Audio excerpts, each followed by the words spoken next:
Hey guys, good afternoon. I'm Scot Elkins. Thanks Eric, thanks Ross for allowing me to have the opportunity to come in and speak and talk about MSF. I am the COO of MSF and kind of the day-to-day leader of the group.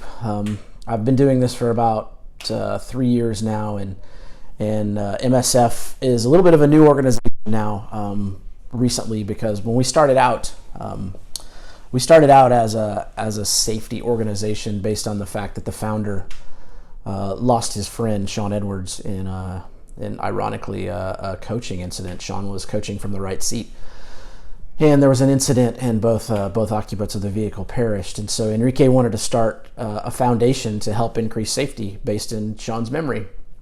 And when we started out, and I wasn't part of the organization for the first 2 years, but when it started out, it was very audacious and wanted to touch every aspect and talk about track safety and driver safety and car safety, and it turned out to be too much. And so over the period of time that I've been involved, we've kind of organically turned into an educational foundation, to where what we do is we focus on non-racing, and that primarily focuses on HPDE, which is why all you are here.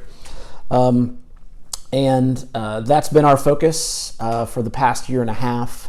We have a new website which is dedicated to that. Our previous website was kind of all over the place in covering safety, but now we're dedicated to non-racing. We're dedicated to increasing our accessibility and increasing our ability to be reached by our customers. I'm calling it a communications plan that we've worked on for 2020 to try to move forward, to make people know that we're here, and to remind people that we're here and what our mission is. One of the most important groups that we have is our MSF Advisory Council. And the Advisory Council is made up of members of the HPDE community that have a call, sometimes once a month, sometimes less frequent, more frequent, depending on where we are, to help us define the goals and the strategy for MSF in the HPDE community. And those people are very important people. Eric is the leader of the MSF Council, and the other members of the council are John Ewald from the Audi Club, Bill Wade, who's in the room somewhere. Hey, Bill, from BMW Car Club of America. Ryan Staub, I think Ryan's also there. Hey, Ryan from Lockton Motorsports. David Ray from HOD.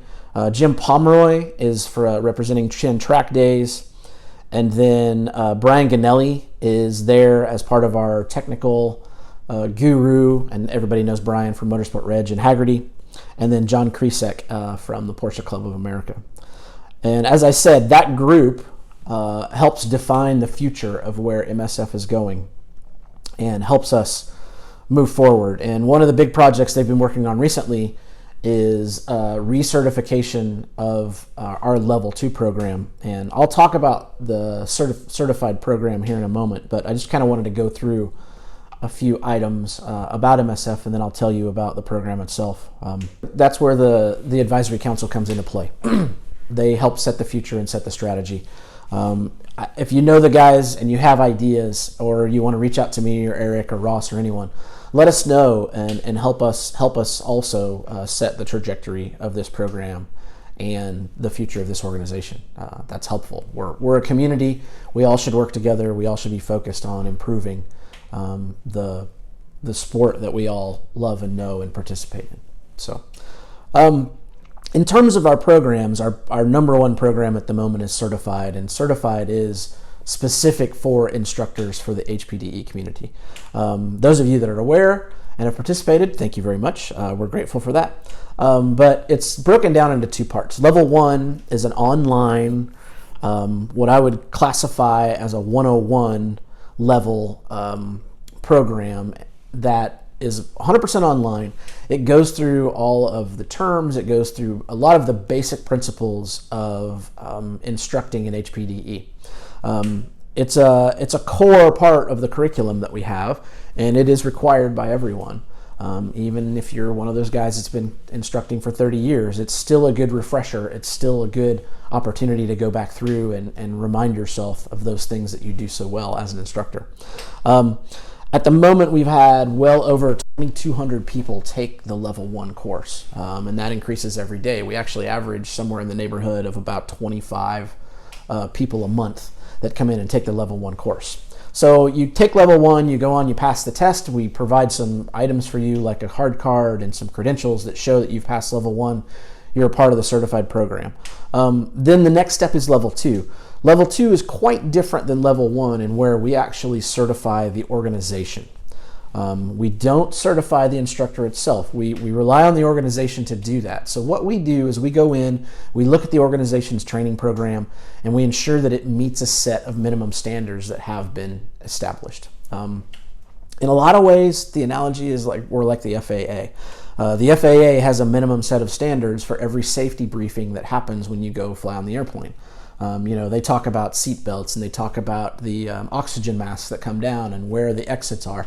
There's a lot of minimum things that the FIA require, but as you've noticed, if you fly on Southwest, they make it funny and hilarious and exciting, and you fly on pretty much any other airline and they make it not so exciting and boring.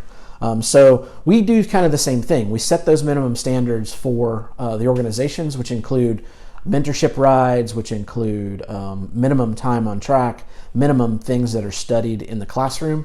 And then we allow the organizations to teach that in a way that they feel is important to them, is important to their customers, in the way that it will help their own particular organization. You go through a level 2 training with that organization, and then the organization decides whether you're an instructor with them or not, and certified or not. So what that means is once you attain level 2, you're allowed to coach from the right seat for that organization. Most organizations do share the level 2 certification back and forth. So if you're certified through HOD, chances are you call Jim Pomeroy at Chin Track Days, and Jim's going to say, yep, we're happy to have you come help us. And it allows for a blend and a consistency that didn't exist prior in the community.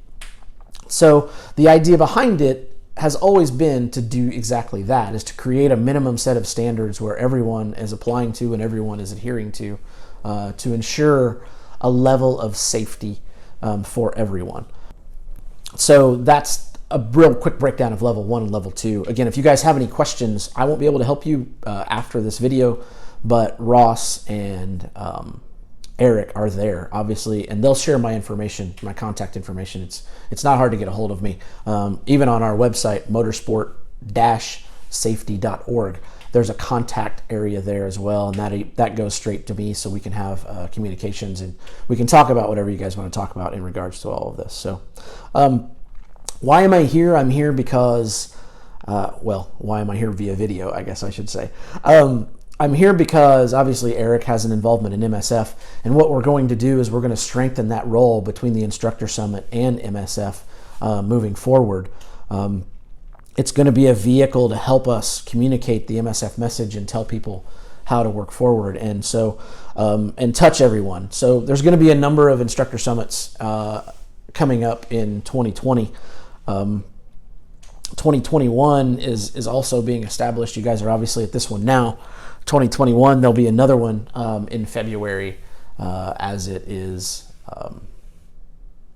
the flagship, the one that you're at now. This is the one that started it all from last year. And then there's going to be a number of others that look like they're going to be scheduled. Summit Point, Atlanta, Orlando, looking to do one in the Pacific Northwest, looking to do one in Southern California. And Eric's going to talk about all of that, I'm sure. Again, one more that could be a really big one is PRI in December, and that's a gathering of all the motorsport people. If you haven't been able to go to that show, you should maybe try it. It's a really, really interesting look into the different aspects of motorsports in the United States.